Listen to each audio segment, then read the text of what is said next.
Okay. I honestly don't know what people will think of this series, but whatever, let's get to it.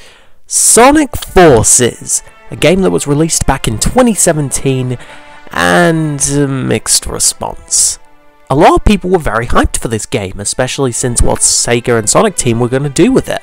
I mean, you had the bad guys returning, you could fight Shadow, create your own custom character, the story looked really interesting with Eggman conquering 99% of the world and you have to take it back, and then you had Infinite.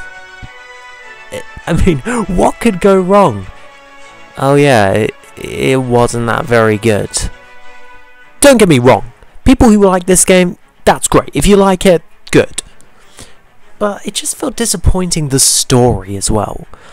It was just poorly handled. It was all over the place. They brought up elements that were never used again. Stuff just didn't make sense. And honestly, it was kind of clickbait, because we never fought Chaos or Shadow, and they were just phantoms. I was expecting the real deal. But the most disappointing part was the portrayal of Infinite. Now, I expected when I saw Infinite that he would have some sort of backstory, some grim backstory that, you know, would make him into an interesting villain. I mean, he's literally faster than Sonic in one cutscene. And then throughout the rest of the game, he's just one note. There's nothing interesting to him. His origins also is terrible. He ends up getting beaten by Shadow and, well, has a bit of a tantrum. I mean, come on.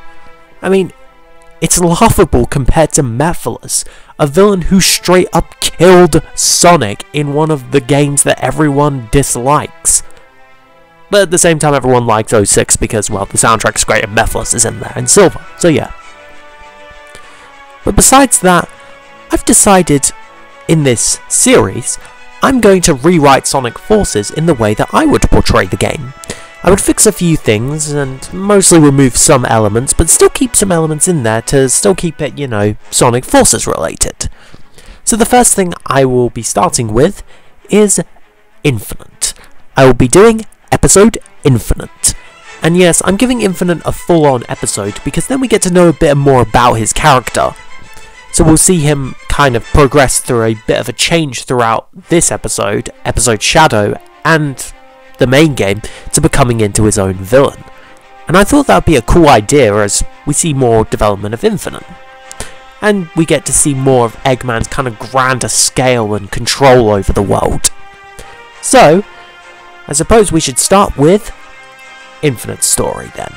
Before I get started on the episode talk, I just want to say a few things about Infinite's character that will be changed in this. So his original name will be Zero, similar to his concept art, and his personality will be a little bit more kind of ruthless, but at the same time, he's still cunning and still power hungry at the same time. He's also known to taking no to an answer, and wants perfection, as I think that would be a cool idea for Infinite. And we also see him bond with his Jackal team, as I want him to kind of have a bit like a family kind of role with them. That they're like a group, but they treat each other like family, as I think that would be a cool idea for Infinite, and make his backstory a little bit more tragic. So, let's get to it. Oh, and I'm removing the whole I am weak thing, because I think that's just, no. Just cut that out, please. Just not that great. So, let's get started then. So it will pretty much start out similar to the Sonic Forces comics that were released, with the 4th issue, The Rise of Infinite. Now, this part will just show how Eggman discovers the Phantom Ruby. It plays out pretty similar, with Eggman looking over robot designs and him struggling to try and find a different design to destroy Sonic. Then Orbot informs him of a massive energy reading that just hit the Earth's atmosphere and crash-landed in, well, one of Eggman's facilities.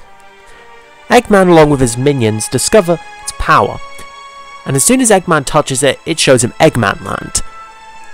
And he discovers that its powers are limitless, and can affect dimensional and time-warping effects. After when he names it the Phantom Ruby after studying it, with its energy readings all over the place, The next part would play out very similar to how it would play out very similar to the comics. The Jackal Squad and its leader Zero start attacking Eggman's robot army to raid the base and sell on the black markets. You'd play as Zero in these levels, and you would get like radio calls from all of Infinite's allies, from Zero's allies. You know, I'm just going to call him Zero in this, to destroy the robots. After that, a cutscene plays. Zero congratulates the group, saying that they've done a fantastic job of destroying the robots, and the others welcome it back, and we see a little bit of a nice kind of bond between them, as they kind of treat each other a little bit more, you know, family-like. Zero tells the group that he suggests they should split up to look for the loot to sell. The group heads into a tunnel, however they get locked inside, and they notice it's full of capsules. Just hundreds of capsules. When they look inside, there's nothing in them. Just black. The group is confused and they contact Zero. Zero finds out about this and heads towards Eggman. And this is where we get our Eggman boss fight. After that, he demands Eggman to give him his crew. However, when Zero tries to hit Eggman, he hits the ruby and is teleported to an abandoned city and sees a mysterious floating figure. Zero yells out, "Who are you? Did you do this? Where am I?" There is no response from the mysterious figure. He flies into Zero, making him feel pain, fear, and suffering. We then cut to the present day, and Zero is confused about what just happened. However, he is knocked out by Metal Sonic, who straight up punches him. Eggman laughs at this, and Orb on Cubot interrupts, saying, "What about the other jackals?" Eggman says to dispose of them. The rest of the group look for a way out. However, one looks into the capsules and notices it looks like Shadow the Hedgehog. Suddenly, all the capsules open and the Shadow androids from Shadow the Hedgehog and Sonic Heroes attack the Jackal Squad. They get destroyed, but we don't see the bodies. We then cut to black as we hear voices inside Zero's head with images. The Jackal Squad, except they're covered in a mysterious black shadow. Suddenly Zero wakes up and he's on a bed with his head hurting. He suddenly is thinking, what on earth happened? But who is he? Suddenly Eggman enters the room and Zero asks him, who is he? How did he get here? And who is he? Eggman lies to him, saying that his name is Dr. Eggman and that the planet used to belong to him, until a certain blue hedgehog took it away from him. Zero asks why is he here, and Eggman replies to Zero saying that he has skills that can be increased with his new power source, the Phantom Ruby, as Eggman presents it to him. As Zero is about to touch it, Eggman pulls it away and wags his finger. Not yet! First you must prove yourself worthy of the Ruby's power. In a few tests of mine, think you can handle this? Zero nods and asks, when do we begin? Eggman replies, now! Then we would get a few stages where you would play as Zero with his sword, without the ruby, and then you would play a few tasks like destroy the badniks in the area, or collect a certain number of rings. After the tests, we have a boss fight with Metal Sonic, to which Metal Sonic scratches the side of Zero's face. After the boss, Zero is nearly broken, but tries to get back up, but falls. Eggman claps at this, and calls back Metal Sonic. Zero stands up with his hand covering his scar. Eggman then says, that looks like an awful scar, but scars leave their marks. You've earned your prize, Zero. Congratulations. The Phantom Ruby. You will be my special agent of evil, and together we will take back the planet, said Eggman proudly. As Zero puts on the Phantom Ruby, he's surrounded by a red colour, the power in his mind. He feels stronger. Its power is limitless, as his mind is all over the place, but he gains knowledge in all signs. Eggman asks if Zero can hear them in a test facility. Orbot asks if he can hear them, and Cubot thinks that they can't. Zero suddenly starts talking randomly, saying, only scars remain of who I once was, when there's no one left to carry on. This is an illusion. Open up your eyes. This pain persists. I can't resist, because that's what it takes to be infinite. Zero then creates a mask to hide himself and his identity from the world. In his thoughts were all about the pain and fear from his past, and what Metal Sonic put him through during their battle, and how he would make others suffer the same fate, especially Sonic the Hedgehog. Zero, now dubbing himself Infinite because of his limitless power, he looks at his sword and gets a flashback of the times of him using it with 4 other mysterious people, them having a laugh, camping outside, destroying badniks, and just being friends. Suddenly Zero is conflicted with this, as his head begins to hurt. He tosses his sword away against the wall, and walks into Eggman's lab, and bows down to the Doctor. "I'm ready for our conquest, Doctor," says Infinite proudly. Eggman replies with, "Excellent! Now, I have an important job for you, Zero." Infinite interrupts with, "Infinite. My name is Infinite now, Doctor." Eggman then replies with a concerned face, but he's still willing to give him a chance. "Very well, Infinite, as I was saying, I have a very important job for you. You see, I need you to recruit these 3 past associates of mine." Infinite then asks, "What associates?" as he's very confused on who these associates could be. Eggman then hits Orbo and Cubot, who bring up the files of the 3 associates. "The first of these is Zavok. He is a 148-year-old Zeti and leader of the Deadly Six. He lives high in the sky in the illusional continent known as the Lost Hex." Infinite replies by saying, "Why not get all 6 of them, Doctor? It would help your plan massively." Eggman wags his finger and says, "The last time I was in contact with all of them, they overthrown me and used their powers to control machines to attack me. Getting all 6 of them would just cause bad news. They would overthrow me and take control of my empire, and I can't have that. So get me Zavok." Infinite replies with a simple, "Yes, sir." And he uses the Phantom Ruby to teleport himself to the Lost Hex, with a glitchy effect around him. Infinite appears in Windy Hill, and looks around and sees badniks and all kinds of things, and uses his skills of tracking to get through. Here we would have 6 levels of Lost World to show how Infinite plays. Here we would see him test out his abilities on some of the badniks, and other things. We would also see some past Eggman bases just destroyed by the Zeti, to show how much they hate Eggman.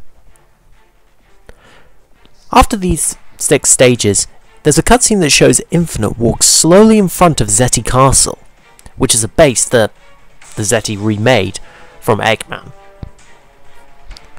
Infinite then talks by saying, "So, inside, the Zeti Zavok lie. However, the others must be tossed aside like waste. They have no potential for the Doctor's plan." Infinite then takes out the Eggborns guarding the area, and walks on calmly through the front door. Inside Zeti Castle, Zor looks over the security footage and reports this to Zavok. "It seems that the mysterious figure is trying to get through. Oh, how unfortunate." Zavok replies with, "Where is he?" Zor replies saying, "He's attacking through the forces of Zeti Castle." Zavok then replies by saying to prepare himself, and all the other Zeti, since this intruder has some guts coming straight into fighting all 6 of them. Zaz, however, overhears Zavok and Zor's conversation, and decides to destroy the intruder with his moon mech. Infinite slowly walks in through the front doors, to which 3 of the Zeti, Zaz, Xena and Zomon, show up. Infinite introduces himself. "Good evening, ladies and gentlemen. My name is Infinite, agent of evil and enforcer to Dr. Eggman. I must speak with Zavok. Zaz laughs at the jackal. Yeah, right. You want to talk with Zavok? You gotta get through me, punk. Infinite then replies, why bother? You're nothing but a crazy wild card of the group. I have no interest in tackling you, so stand aside. Zaz does not take kindly to what Infinite says. And here you fight the Zeddy. And yes, you fight all of them, but it's split into 3. The first of them to attack will be Zaz, since he uses his moon mech. Obviously, you fight him, yep. Then it goes on to Zomom. Zaz laughs at Infinite and saying, yeah, you got some guts and nerve. Come to talk to me. Let's do this. As Zaz fights Infinite, he is punched in the face and is tossed around the room until he smack dabs hit the wall, and his moon mech is crushed, and with one of Infinite's hands he drops it on Zaz, knocking him out throughout the first fight. Well, until later, I'll explain. Zomom then jumps in, stating that Infinite will be a tasty snack, as he does a spin to attack Infinite, although he dodges out the way most of it. He then kicks Zomom up into the air and teleports up there. Zomom goes so far up into the air, Infinite then flies up and flicks him back down, causing him to crash and be knocked out. Xena, who's sitting up top, is not happy, stating that it's always a girl to get a guy's job done. She even tries to manipulate Infinite by saying that the mask and voice kinda makes him cute, even though Infinite says, I know your game, you dirty creature. Your manipulation skills have no effect on me. Xena replies with, okay, so much for cute. You wouldn't hit a lady now, would you? She tries to attack Infinite, but Infinite punches her, grabs her by the hair, tosses her around, and throws her out the window. This is obviously part of the boss. Infinite then makes his way upstairs, and we get this cutscene. Zaz jumps up and tries to attack Infinite from behind. However, Infinite knocks him out by his tail, and straight up punches him with his tail. Zaz is knocked out. Zavok, Zor, and Master Zik are waiting for him, and the doors open up. Zavok tries to punch Infinite, only for him to disappear. And then the real Infinite kicks Zavok against the wall. Zor tries to attack Infinite with his owl mech, but Infinite destroys it, and, well, after being defeated, Zor begs to Infinite for him to kill him. But Infinite refuses, saying it would be a waste. Zor leaves the room just as Master Zik attacks. Master Zik attacks by throwing fruit and all kinds of things at Infinite. Infinite dodges out the way, and the Zeti asks, why, young one, do you wish to fight us? You have some guts and nerve coming all the way up here to fight all 6 of us. Infinite replies by saying, I'm here to seek help. Zavok tries to punch Infinite, only for the jackal to attack, grabbing his arm and throwing him onto a table. After the fight with Zik, Infinite then smacks Zik across the room, knocking him out. Zavok gets pure raged by this and tries to hit Infinite. It doesn't seem to work, but he manages to get one hit on him. After that, Infinite grabs Zavok using his powers and tells him what his motives is. My name is Infinite, Agent of Evil. Dr. Eggman needs your assistance for his plan. Assistance? What assistance? Assistance with a plan greater, to take back the world, and of course, destroy Sonic the Hedgehog. Zavok is not happy to work with Eggman, but Infinite grabs him by the horn and tosses him through a portal. And the two teleport away just as the Zeti barely recover. The others, well, almost faint because of exhausting. Back at Eggman's base in Mystic Jungle, Infinite returns with Zavok. Zavok tries to punch Eggman, only for Infinite to grab him and toss him around the room. Eggman says that he needs him for his plan, and that they can destroy Sonic. Zavok is not happy to work with Eggman again, but if that does mean that he can possibly destroy Sonic and Eggman at the same time and tempt this new hooded figure onto his side, maybe it could work. Zavok decides to suck up to Eggman again. After that, Eggman tells Infinite to go after Chaos, the god of destruction, and that the last time he used him, he flooded Station Square. Infinite nods and opens up a portal to Angel Island. Now this is where we would get a boss fight with Chaos. Now this is, Infinite goes back in time and gets Chaos. And we would get the fight. After that, Infinite grabs Chaos and tosses him through a portal. We then cut back to the present day. Zavok questions why do they need a water god for this plan. Eggman congratulates Infinite and tells him there's still one member to get. Infinite asks who is he, to which Eggman brings up the file. The ultimate life form, and my grandfather's greatest creation, Shadow the Hedgehog.